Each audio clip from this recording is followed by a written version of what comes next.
herë të parë më kam bërë të mendoj edhe që për t'ikur në katun dhe për t'ju lënë në duart që do zgjidhni vetë pastaj për të mbrojtur Shqipërinë.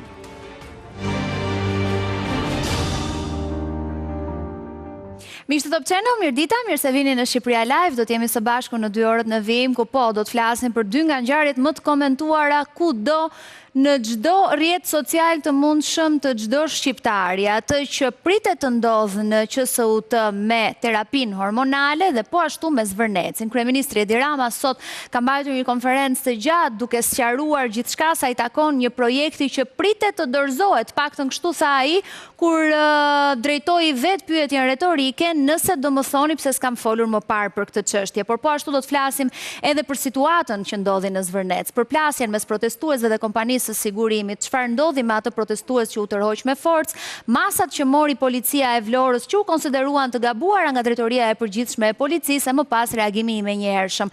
Protest ka pasur ditën e djeshme, protest parashikohet të zhvillohet edhe sot në orën 18. Por çfarë do të ndodhë në Zvërnec? Çfarë do të ndërtohet atje? Kush është kompania në fjalë? Pse ka kaq shumë pikpyetje dhe përplasje mes të gjithëve sa i takon një pale që e konsiderojnë një zhvillim e një pale tjetër që e konsiderojnë dëmtim të natyrës. Për këtë do të flasim në një moment të dytë. Fillimisht do të flasim për udhëzimet që do të jepen lidhur me terapinë hormonale në QSUT.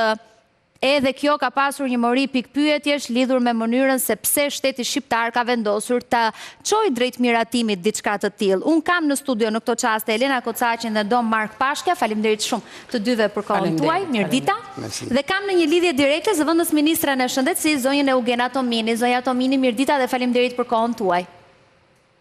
Mirëdita, faleminderit për ftesën.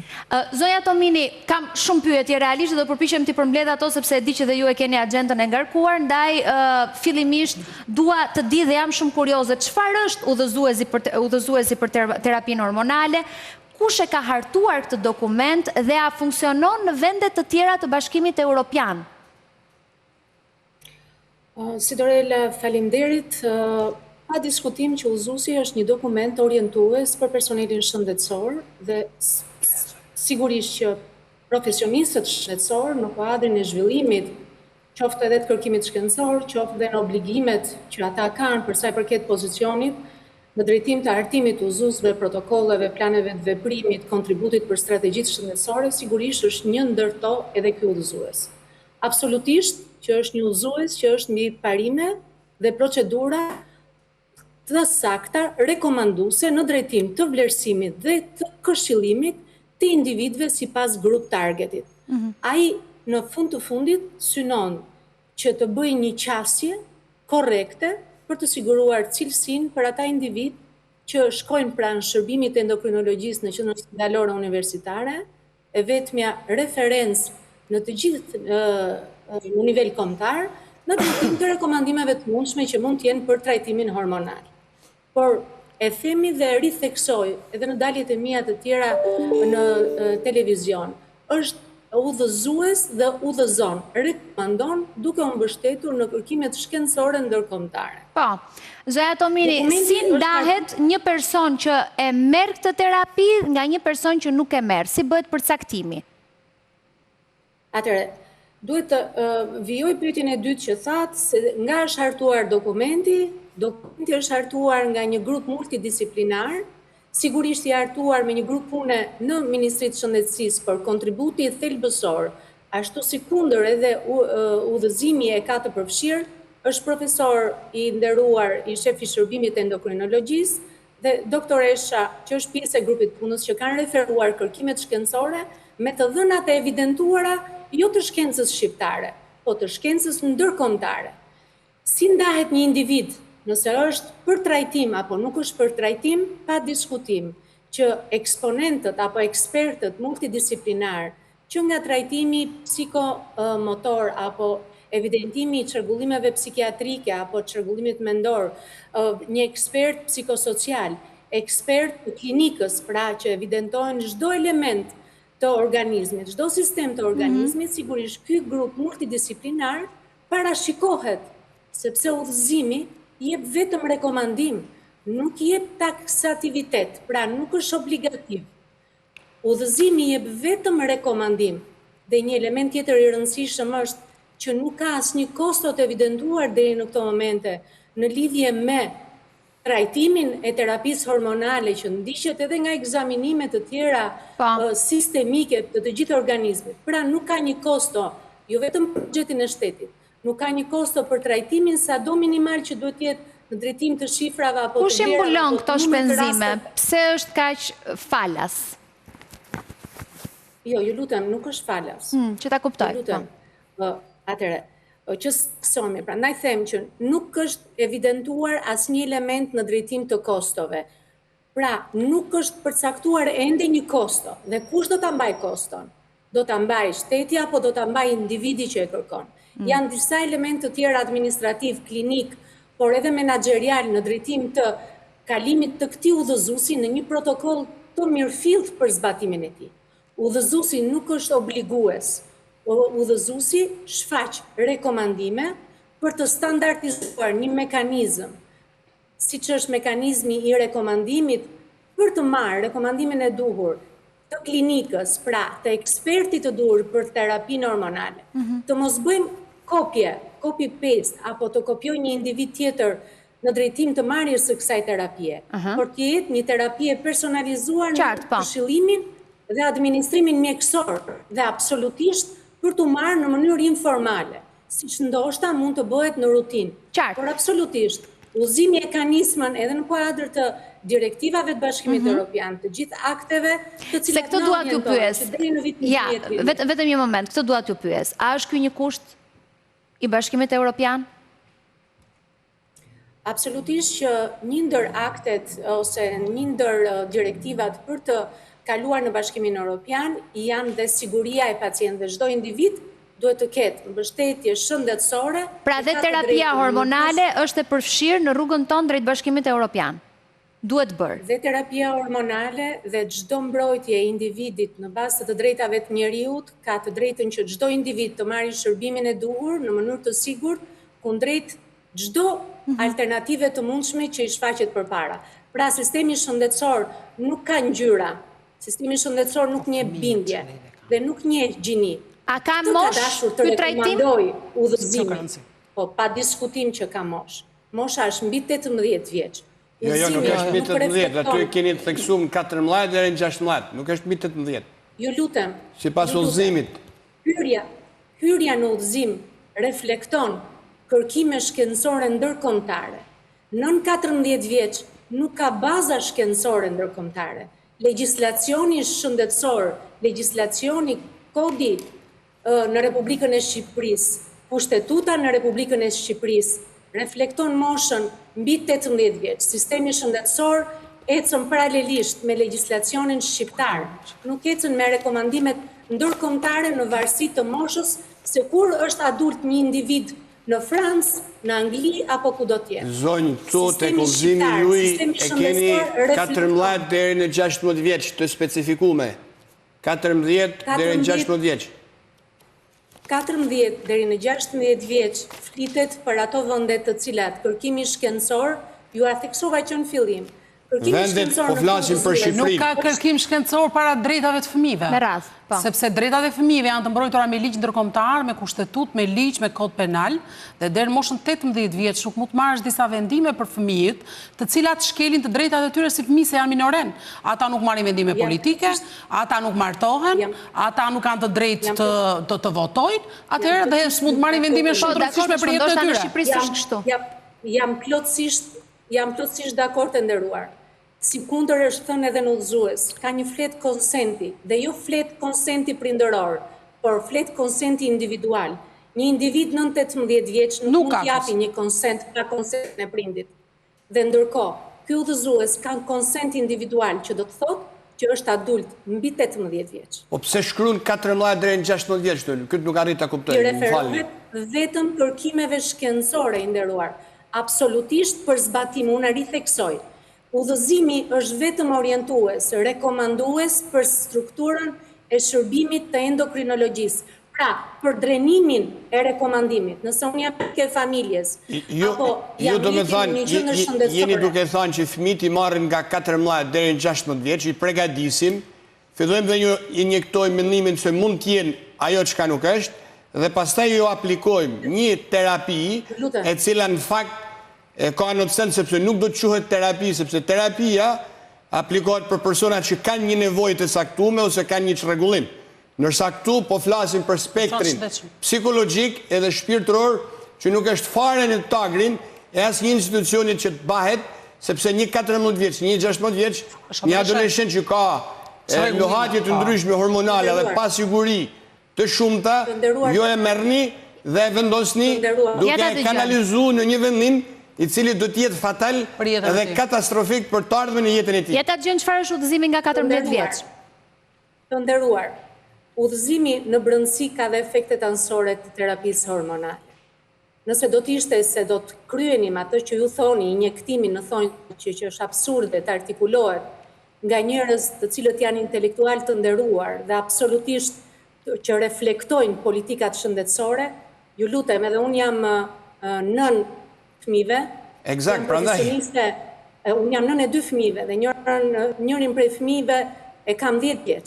Dhe ju lutem, të mos keq interpretojmë udhëzime apo rekomandime të cilat sigurisht do të kalojnë në sitën e një grupi ekspertësh multidisiplinar nëse do të shkojmë deri në atë hap.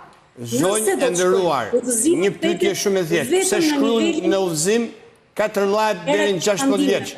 14 deri në 16 vjeç jeni duke filluar me bë përgatitjen, kanalizimin për një trajtim që është i frikshëm. I cili e ka orientimin të atill. Ne nuk përgatisim.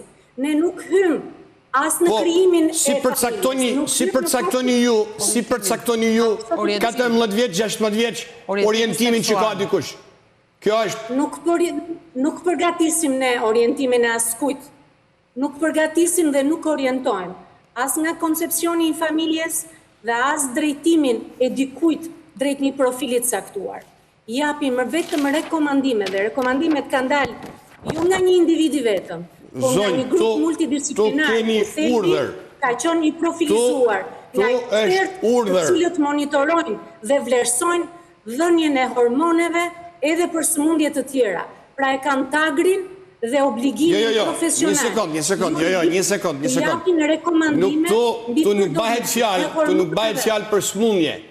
Bëhet fjalë për persona që sipas ju shfaqin tendenca, sepse këtu është i specifikum në mënyrë shumë të qartë se bëhet fjalë për gjithë ato njerëz që sipas fjalorit ndihen diçka dhe duan të bëhen diçka tjetër. Kjo është problematika ajo dhe ajo që sinqerisht më lejoni t'ju a them personalisht, ju e thatë vetë që jeni edhe nan, edhe keni një thirrje, një identitet të pasëvendësueshëm për marrë histori njerëzore. Ku është Korajo, ja? Ma lexon pak se si e kemi atje të shkruar? Si është tek ajo? Po, si është të shkruar? Ku e ke pikën e urdhëroj miratimin e udhëzuesit të praktikës klinike për trajtimin hormonal të personave transgjenor.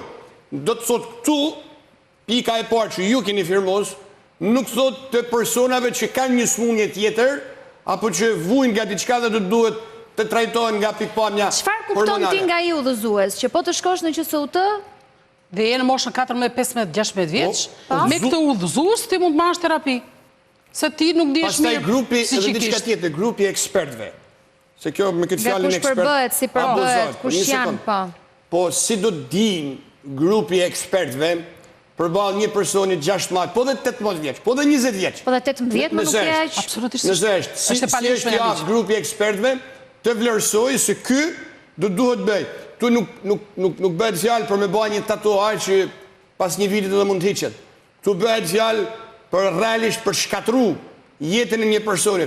Edhe me që ju i referoni edhe perspektivës ndërkombëtare, vetëm vitit e fundit në Shtetet e Bashkuara të Amerikës, Shteti Amerikan i detyrohet personave të cilët kanë bë transplante. Po dëgjon zonja, ta dëgjojmë edhe zonjën e Ugenatominit për Po jo vetëm ta marrë kët. Po. Që kanë bë operacione të tilla dhe kërkojnë dëm shpërblim pikërisht sepse kanë marrë vendime të cilat vetë viktimat thonë që nuk kemi qenë të vetëdijshëm. Një grup ekspertësh për 4, 5 apo 6 Po qoftë edhe për 20 herë që takon. Shiko, duat kuptojmë vetëm një gjë, që zonja Eugenia Tomini është në rolin e zëvendës ministrës së shëndetësisë. Nuk është në rolin e ekspertes, besoj unë, më korrigjoni nëse gaboj. Pra ka një grup tjetër të cilët e kanë hartuar dhe janë kujdesur të nxjerrin. Po në vazhdën e asaj që tha, është shumë e rrezikshme mosha 14-16 vjeç për ta konsideruar. Në qoftë se ne do ta ishte me ish sëmur, pra nëse kemi një person të sëmur, unë jam shumë dakord që për shembull nëse ti ke probleme për shembull me zhvillimin të fëmija, në kuptimin që është femër, do të zhvillohet, që mos ketë probleme me lindje në të ardhmen, apo edhe mashkulli. Por, të shkosh në moshën 14-16 vjeç dhe ti thuash dhe të nxitesh dhe të marrësh që nuk kthehet më ajo. Nëse vjen dikush që është 15 vjeç, zonja Tomini, në QSUT nuk e merr këtë trajtim të terapi. Ne kemi brenda ligjit shqiptar.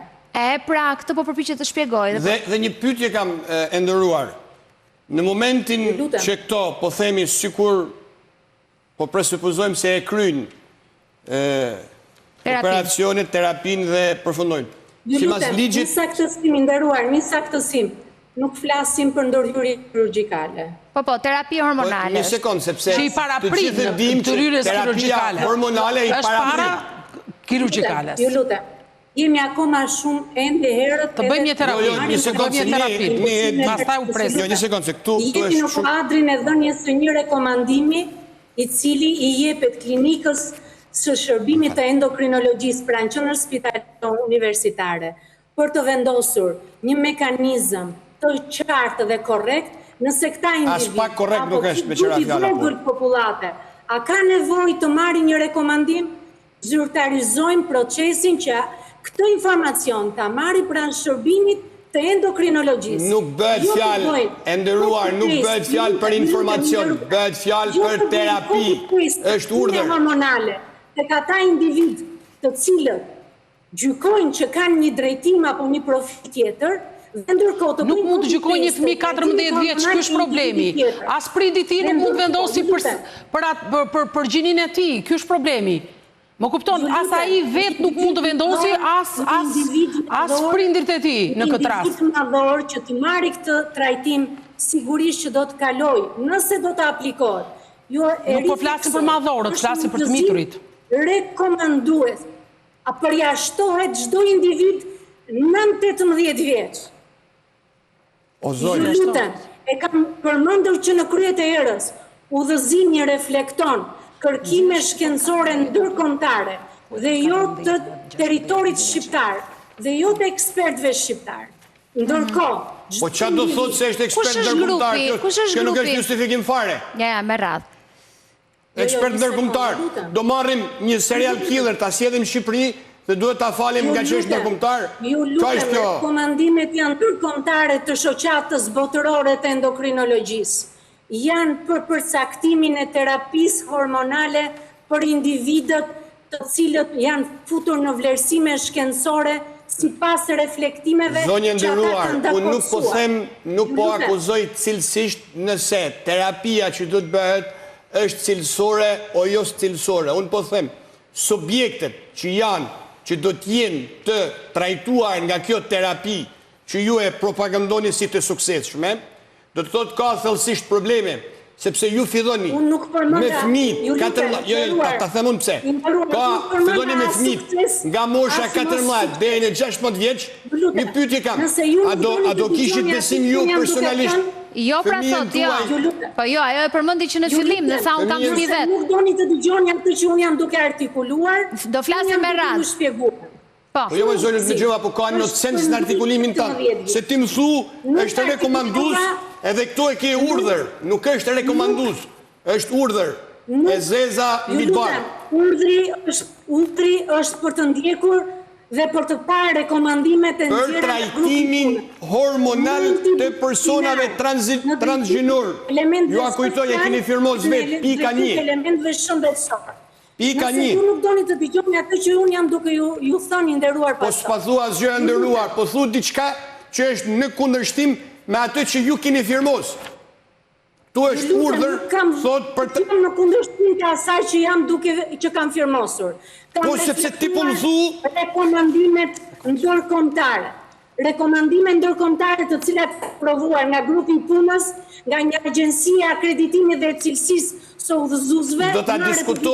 Do ta diskutojmë edhe pjesën ndërkombëtare të BE-s, sepse ky në vendin e BE-s është vetëm nga dy vende. Dhe justifikimi që vjen nga jashtë është justifikim i pabazë. Rekomandues, jo detyrues, jo detyrim. Pra nuk është detyrues. Nuk ka detyrim për personelin dhe për askënd individ në Republikën. Edhe dy pyetje t'i bëj zëvendës ministre, se e ka me rëndësi. Kur nis? Jemi ende herët për të gjykuar në nisje, është vetëm rekomandim i udhëzuesit. Nuk kemi asnjë kosto, nuk ka asnjë detyrim dhe asnjë obligim i buxhetit të shtetit dhe asnjë kostifikim qartë në drejtim. Qoftë medikamenteve, qoftë ekzaminimeve që individët në mënyrë individuale do të kryen apo do jenë me mbështetje. Asnjë vendim i marrë deri në këtë moment. Do vi edhe kostoja se falas, vetëm Zoti jep. Kishe pyetje, kush ka pyetje t'i lëm komentet? Në pyetje kam, si e shpjegoni faktin që elementet të cilit ju këtu keni vendos për trajtimin në terapi hormonale, disa një ose dy, janë po të njëjtit që përdoren për kastrimin e pedofilëve në shumë shtetet në shumë vende të Shteteve të Bashkuara të Amerikës ose në Europë. Si shpjegohet, do të thotë, ju keni firmos që elementet kimik që përdoren për kastrim të futen në trup edhe fëmijëve dhe personave nga Shqipëria. Ju lutem, rikorrigjojmë paragrafin tuaj që sapo thatë. Unë që në kryet bisedës me ju kam përmendur faktin që nuk përmenden fëmijët.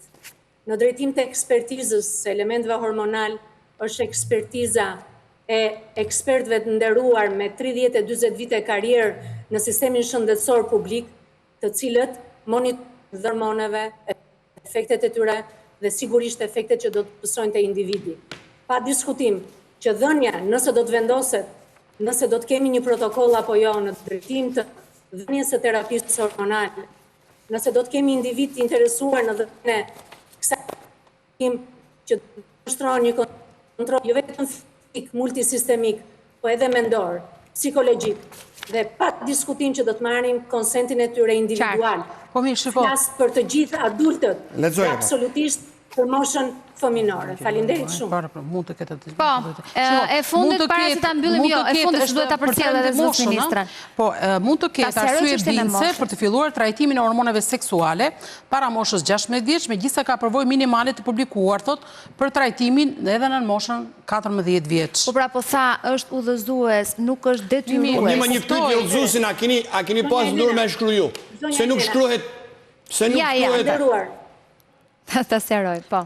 Nderuar, e si që përmënda, janë rekomandime dhe evidentime të kërkimit shkencor ndërkombëtar. Po nuk është justifikim o zonjë nderuar kjo, është ndërkombëtar.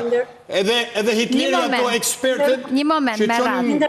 Në Auschwitz i kishte ndërkombëtar. Mos ta çojmë krahasimin deri aty, përfundoje. Nuk ju lejoj krahasime të tilla. Jo, nuk jam të krahasu ty me juve me te, lutem, mos e merr personale. Nuk e po them justifikimin. Unë kam konsiderate edhe për ju. Edhe unë kam shumë konsiderate dhe të falenderoj për zëmërsisht që je pranishme. Sinqerisht, nuk e kisha për juve personalisht, po them për parimin e logjikës. Logjika e diskutimit. Përfundoje, zonja Tomini, po. Po ju dëgjojmë. Dhe pa diskutim edhe për moderatore. Ju siguroj që para së gjithash jam një eksperte me më shumë se 2 dekada e gjysmë në sistemin shëndetësor dhe me një kontribut modest në shëndetin publik. Dhe ju siguroj që nuk inicioj asnjë element, jo vetëm politiko shëndetësor, po asnjë element tjetër që do të ketë pesh në të ardhmen e fëmijëve dhe për më tepër të rinisë shqiptare. Këtë ju asiguroj me bindje, vetëm një pyetje dhe e mbyllim. Po edhe profesionalet karrierës time shumë vjeçare. Me juve personalisht, zonjë në Rume, nuk kam asnjë diçka personale, as kam dyshime në integritetin tuaj personal. Por me rezulton not sense nga ajo që është shkruar me këtu dhe nga dëshira juaj që thu nuk kam asgjë për punën. Ky është një fatalitet. Vetëm një sekond. Dijeni, vetëm diçka të fundit edhe nuk ju ndërpres më, sepse aktet tona personale nëse ndihmojnë një të keqe të iniciume qoftë edhe nga të tjerë më mëdhenj se na, kemi përgjegjësi përpara shoqërisë në radhë parë dhe nëse jemi besimtar edhe përpara Zotit, cili do besim ti përgasim. Shikoj, ajo ta tha që në fillim unë kam fëmijë vetë 10 vjeç, edhe sigurisht nuk do ndërtoja kur politika që do ishin në dëm të fëmijëve se e ndjen edhe në kurrizë të saj. Zonja Tomini, pse ishte nevoja e kësaj gjës në këtë moment? Pra, është një kusht që na është vendosur nga BE-ja se nuk arrita ta kuptoja më herët, është detyrim apo është domosdoshmëri nga ana shëndetësore që ta kemi siç e kanë vendet e tjera? Së pari është një mekanizëm i cili standardizon mënyrën se si të merren rekomandimet. Së pari. Së dyti është një ndër hapat që pa diskutim Bashkimi Evropian në kuadrin e drejtave të njerëzit, por edhe për t'i dhënë shërbim çdo kujt, edhe në kuadrin e direktivave të Bashkimit Evropian janë disa hapa që duhet ndiqen. Bëhen disa faktorë bashkë për të dalë në këtë konkluzion. Por ju siguroj që grupi i punës multidisiplinar në Ministrinë e Shëndetësisë, por ndërkohë dhe ekspertiza e endokrinologëve të shërbimit kanë më shumë dhe udhëzuesi e reflekton që është punuar në shtator të vitit 2025. Pra është përtej një viti e ca, në cilën grupi i punës është dakordsuar për të arritur për t'i bërë në mënyrë të përshkallëzuar disa hapa konsolidues të zinxhirit të kërkimit të rekomandimeve dhe të këshillimit për çdo individ në Republikën e Shqipërisë. Pa diskriminim. Faleminderit shumë.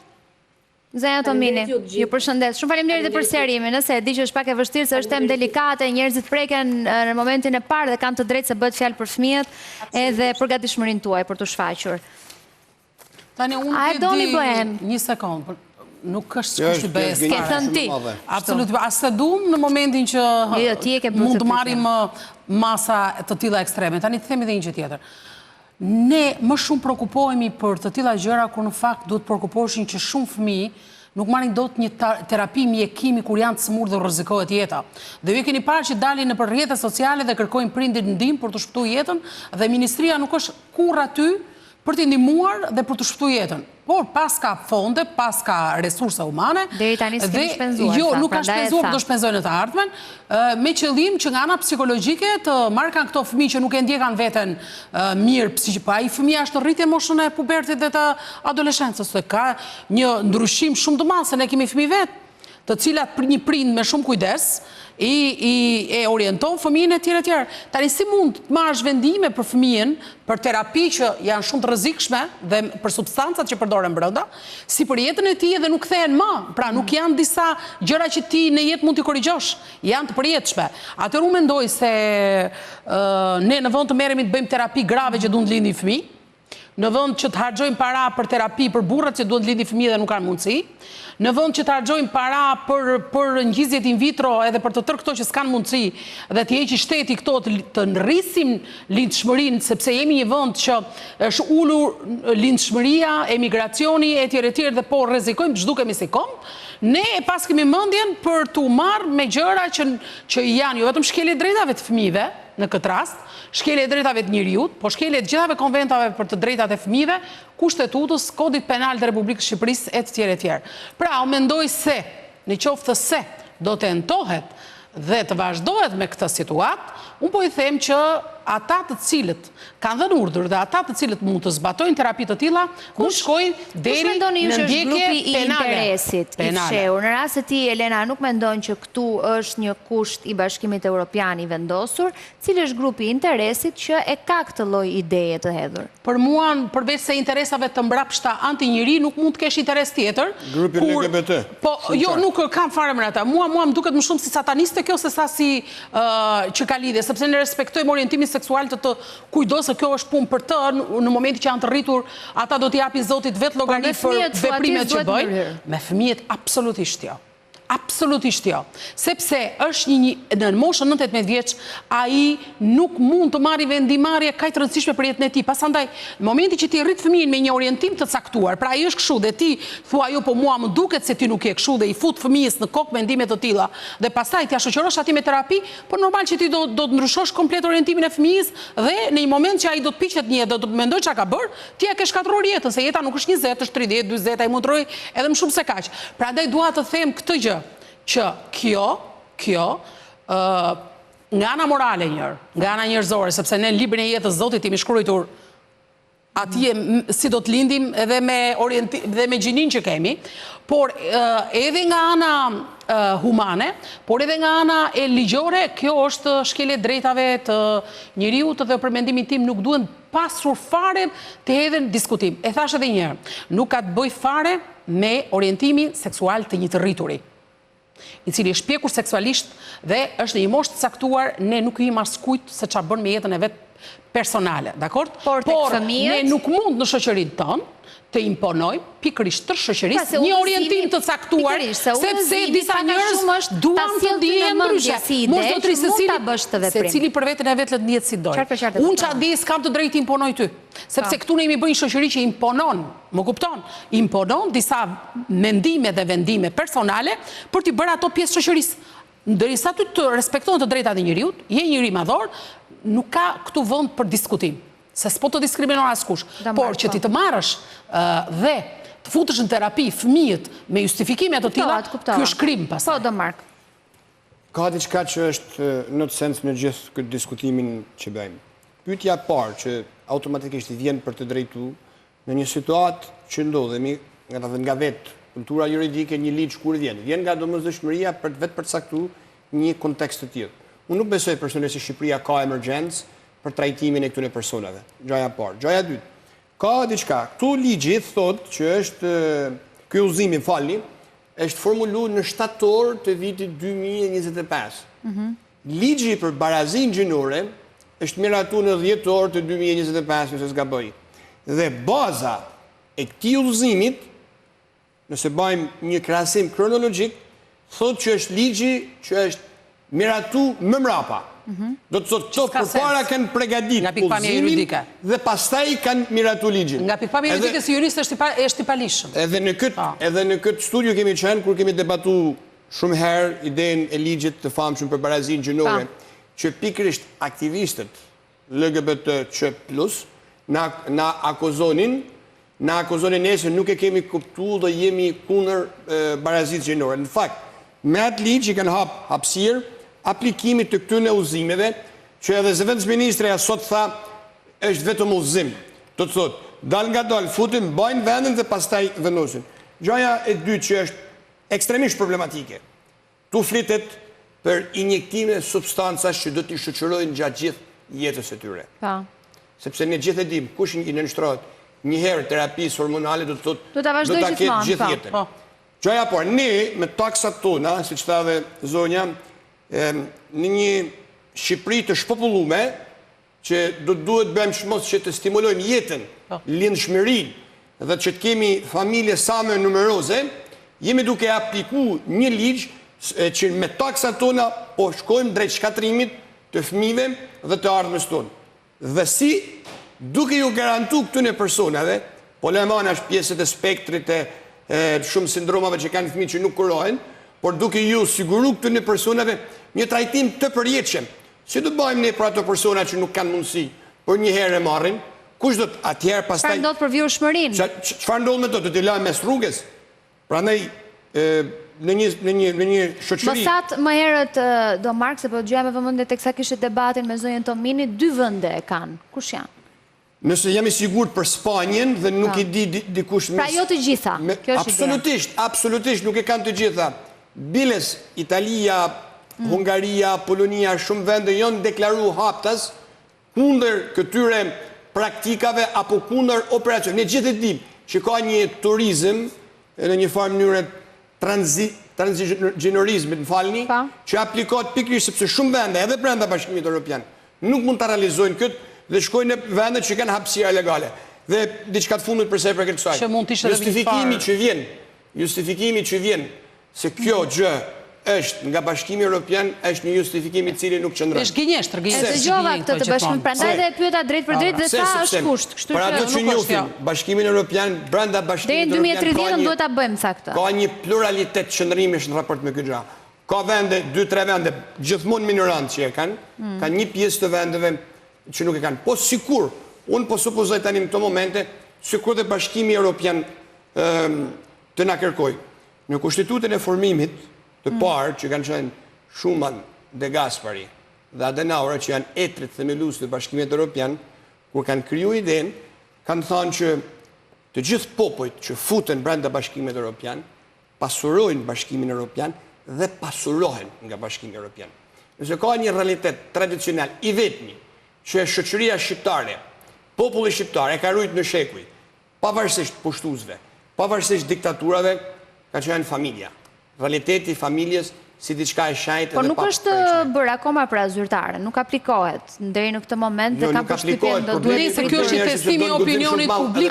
Okej, sa do pajtohen ose jo. Që a do pranohen edhe një gjë tjetër, kjo mund të bëhet një qendër ku do vinë pra këta fëmijë pasaj me probleme nga gjithë bota dhe të jetë një qendër këtu pasandaj, sepse derisa ta lë hapësira ligjore, po pra derisa ta lë hapësira ligjore, atë ti bësh një qendër e tillë pikërisht në këtë rast, jo për fëmijët tanë, por edhe për fëmijët e botës. Tani, edhe fëmijët e botës janë fëmijë, kështu që ne, si shoqëri dhe si shtet, nuk mund të pranojmë këtu që të bëhen krime të tilla. Do të shoh një material që përmbledh pak a shumë opinionin publik se çfarë mendojnë, janë disa vox pope që shfaqin një lloj deri diku dhe shqetësimi dhe mos dakordësie lidhur me temën për çfarë diskutuam, teksa do doja të falenderoja do Mark Pashka, faleminderit Elena Kocaqi sa unë nuk iki, sa do ri në studio, se do ri të flas dhe për Zvërnecin, sa mori vesh temën e parë. Kështu që okay, Elena ti mund të qëndrosh me ne se ke pasur dhe reagime shumë të ashpra. Ndoshta marrim një përgjigje të qartë. Shohim materialin, publicitet e kthehemi flasim për Zvërnecin, pas pak. Çfarë mendimi keni për udhëzuesin për terapinë hormonale që pritet të ofrohen që soto për persona transgjinor? Gjë mund tani. Unë jam kundra që jam me keqi. Për brezën e ri, në duam kur një ideal, u tham, a bën shqyr të gjithë. Edhe vajzë, jo këshumë. Që kësaj shtoti bëjsh djemë, vajza, po shtërsina nga më. Po pëse nuk e ma shtrim smuti? Që këtë spitali jam për ditë, ora dje pa bagulje këtë ke private shumë pytë kush se kush i. A s'ka vdeka akoma, pa ato do bëjnë në falas në dofta atyne, për me shtu numërin, na? Thëmë është skandal për brezin e ri. Përgjigje këto gjona vëllai, deri sa ka miratu qeveria janë gjona dhe qeverisë. Ne populli nuk qëndrojmë fare për këtë gjë. Dëshira e atyne është që të bëjmë ne. Shqyqyrë zotim ka falë burë, kom grunë, e jom Terezi. Mos jetë e fare. Ka bën pjesë në marrëzi. Jeni kundër? Patjetër. Pse bën pjesë në marrëzi? Natyra, kush del jashtë natyrës, s'është normal. Ato dhuratat janë të natyrës, kush del jashtë natyrës është. Ministeria e Shëndetësisë ka shumë tjera punë për para, ka shumë punë për para, dhe më do mendja që nuk i ka radhë kësaj punë, për mendjen time. Si të rregullohen gjitha gjërat, dhe mund merret edhe me këtë, se këta janë gjëra anësore, këta janë punë, kur thosh shkatërron punë qefi, nuk janë punë. Po ato që përkupojnë Ministrinë e Shëndetësisë, ajo e di, them që ka punë tjera. Për para duhet shofin gjanat që janë në pikë të parë që të korohen ose gjanat tjera, pastaj mund vi kjo se kjo është një dëshirë e një njeriu që ka dëshirën çdo njeri jeton i lirë, thash, gjithë bota është e lirë. Pra, për para vinë shumë gjanat tjera që mund t'jenë edhe më delikate se këto gjana. Është skandali më i madh, më. Zoti ka krijuar kjo është gjë që anormale, është çdo rregull edhe e jashtë natyrës. S'ka kuptim, kjo është gjë më e poshtë si bëhet. Edhe pema si është pemë do të vetën, e jo më. Udhëzuesi për mua është veprim pozitiv, sepse jep njohuri mbi atë që do të di njeriu. Kaq mund të them. Unë tham jo. Jo.